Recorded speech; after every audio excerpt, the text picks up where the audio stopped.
Assalamualaikum warahmatullahi wabarakatuh. Pada kesempatan kali ini kami kelompok 1 ingin memaparkan paper dari kelompok kami berjudul Konsep, Peran, dan Metodologi Ekonometrika dalam Ilmu Ekonomi. Video ini dimaksudkan untuk memenuhi tugas dari Bapak Rizkon Halasya Haji, MSI PhD.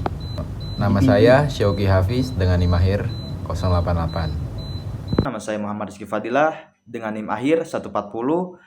Perkenalkan, nama saya Muhammad Hanif Abdillah dengan NIM akhir 138. Perkenalkan, nama saya Nova Rafi Fajar dengan NIM akhir 141. Nama saya Arya Nesta Putra Darmawan dengan NIM akhir 136. Baik, di sini rekan-rekan saya akan menyampaikan materi tentang ekonometrika. Nah, di sini materi yang pertama yaitu sejarah ekonometrika dan konsep dalam ekonometrika yang akan disampaikan oleh Arya Nesta dengan NIM akhir 136. Ekonometrika muncul karena keterbatasan teori ekonomi murni yang hanya bersifat kualitatif. Para ekonom membutuhkan alat untuk mengukur dan menguji teori secara empiris dengan data.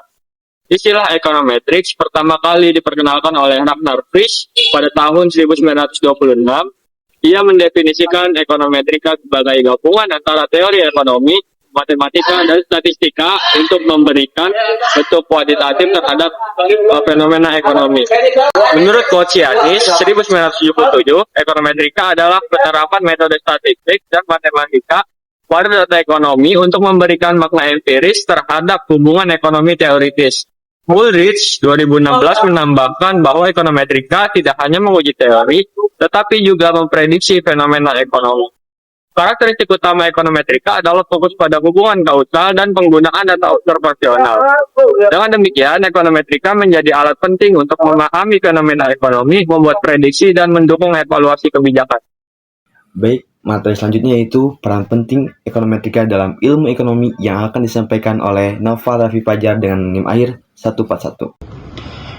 Di sini saya akan membahas peran penting ekonometrika dalam ilmu ekonomi. Ekonometrika memiliki peran penting dalam pengembangan ilmu ekonomi, terutama dalam 4 aspek utama sebagai berikut. Yang pertama, sebagai alat verifikasi teori ekonomi. Ekonometrika digunakan untuk menguji kesesuaian antara teori ekonomi dengan data empiris.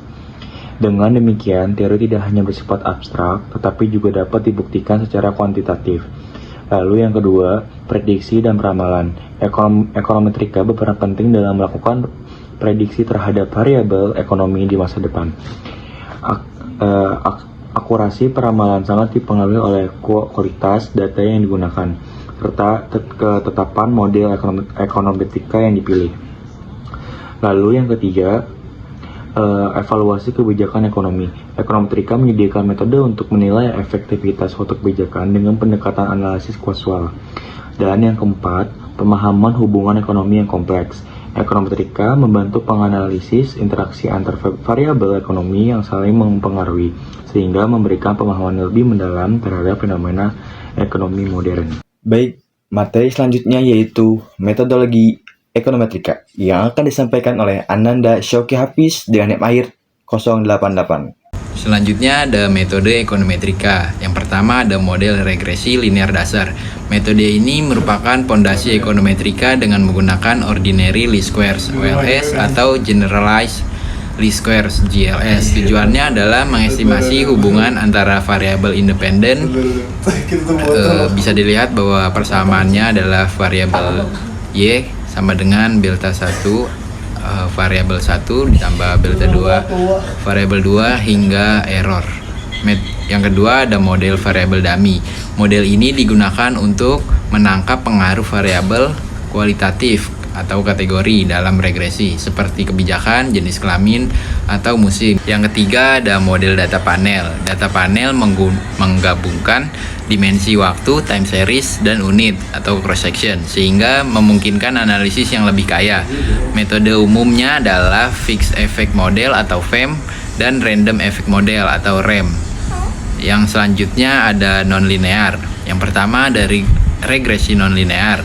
Metode ini dipakai ketika hubungan antar variabel tidak mengikuti garis lurus, misalnya berbentuk logaritmik, eksponensial, atau polinomial.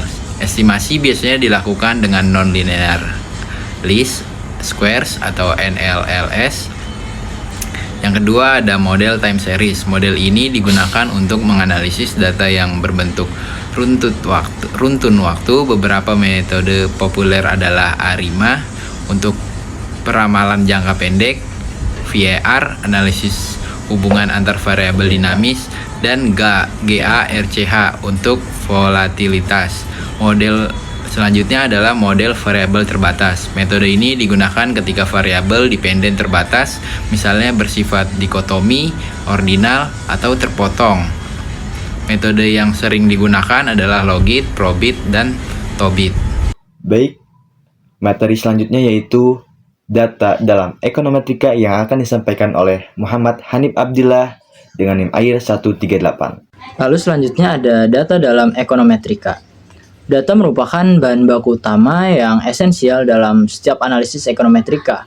Kualitas data memiliki peran yang sangat menentukan keberhasilan dan validitas hasil penelitian, sehingga penanganannya harus dilakukan dengan cermat. Secara umum, data dalam ekonometrika berfungsi sebagai alat untuk melakukan berbagai hal, mulai dari analisis, pengujian hipotesis, hingga peramalan atau prediksi di masa depan.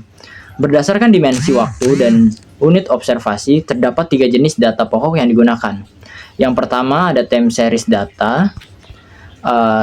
Yang pertama itu ada cross-sectional data, yang dimana data dikumpulkan pada satu titik waktu tertentu saja. Yang karakteristiknya itu melibatkan observasi pada banyak unit individu, misalnya rumah tangga, perusahaan, atau negara pada waktu yang sama. Lalu selanjutnya ada time series data, yaitu data dikumpulkan secara berurutan dalam rentang waktu yang sangat panjang. Time series data itu melibatkan observasi hanya pada satu unit, misalnya PDB satu negara, harga satu saham yang dicatat secara periodik. Lalu yang terakhir ada panel data, yang dimana kombinasi dari cross-sectional dan time series. Panel data adalah melibatkan observasi pada banyak unit yang diikuti observasi dalam periode waktu yang berbeda secara bersamaan. Lalu yang selanjutnya ada tantangan umum dalam penggunaan data. Penggunaan data meskipun krusial seringkali dihadapkan pada beberapa tantangan umum. Yang pertama, terdapat kesulitan inheren dalam mengukur konsep-konsep atau variabel yang sifatnya abstrak dan subjektif, seperti preferensi konsumen, tingkat harapan, atau kepercayaan publik. Karakteristik ini mempersulit perumusan ukuran yang objektif dan konsisten. Lalu yang kedua, kita sering menghadapi masalah pembaruan data, yang dimana data makroekonomi yang dikeluarkan oleh lembaga statistik resmi seringkali mengalami revisi atau pembaruan. Hal ini berarti analisis yang dilakukan pada periode tertentu bisa saja berubah hasilnya ketika data yang mendasarinya diupdate. Lalu yang ketiga, konsistensi data menjadi tantangan, terutama ketika membandingkan data pada periode waktu yang berbeda atau antar unit observasi. Ketidaksesuaian ini berpotensi menimbulkan bias dalam interpretasi. Lalu yang terakhir, ada tantangan besar lainnya adalah bias dalam proses pengumpulan data, yang dapat muncul dalam 3 bentuk utama, yaitu selection bias, yang artinya bias seleksi, yang dimana sampel yang diambil tidak representatif. Lalu yang kedua, measurement error atau kesalahan pengukuran, yang dimana data yang direkam